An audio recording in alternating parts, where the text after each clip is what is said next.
Merci d'être venus aussi nombreux ce soir. Donc Christophe, qui revient de Gaza, il vient de me le confirmer. Il vous en dira peut-être un petit mot. En dépit de ses nombreuses actions sur place, Christophe a aussi le temps d'écrire. Il va nous parler aujourd'hui d'un ouvrage qui vient de sortir, Le chemin de la Cour, les dirigeants israéliens de la Cour pénale internationale, et son autre livre qui s'appelle Quelle est la blancheur de vos blancs, quelle est la noirceur de vos noirs, que malheureusement je n'ai plus car l'éditeur nous a fait un peu faux bon, on avait donc très peu. Et vous pourrez éventuellement trouver à la librairie son ouvrage précédent, La vallée des fleurs, et également un livre qu'il a préfacé qui est très intéressant, qui s'appelle Journaux de prisonniers de Norma Hassim, qui est un livre qui recense les journaux écrits en prison, notamment par les gens qui ont été libérés, qui se retrouvent maintenant à Gaza. Voilà, donc Christophe va nous parler de tout ça. Alors, La vallée des fleurs, juste deux mots. Ça, c'est un livre que j'avais présenté il y a un an ici.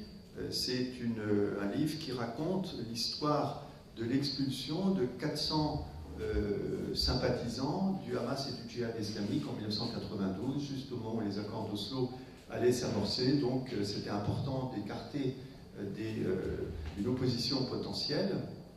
Ils ont été expulsés au Liban, dans la neige, en décembre, c'était à peu près ces jours-ci, vers le 13 décembre, si je me souviens bien.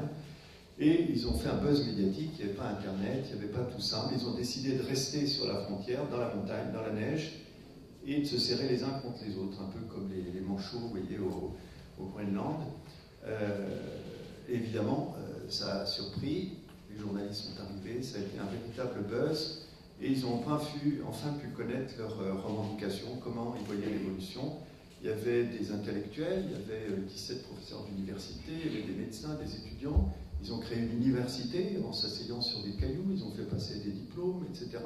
Donc c'est toute cette histoire que je raconte à travers une quinzaine d'interviews qui durent chacun 1h30 à peu près, de témoins que j'ai eu l'occasion de rencontrer. Donc il y a eu un gros travail de traduction, et je remercie les traducteurs, certains sont ici, et ça a donné cette histoire.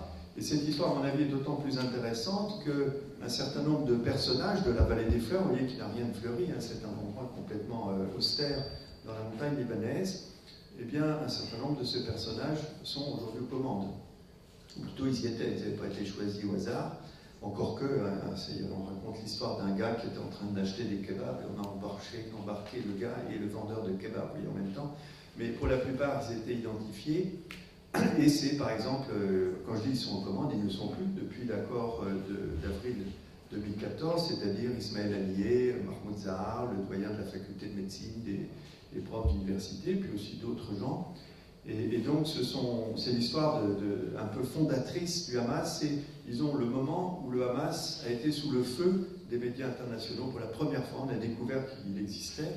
Et Abdelaziz Rantisi disait j'aurais aimé, depuis des années qu'on est là, ça fait 5 ans qu'on existe, j'aurais aimé qu'on vienne me tendre un micro pour me dire quels sont vos projets, c'est la première fois qu'on a l'occasion d'en parler.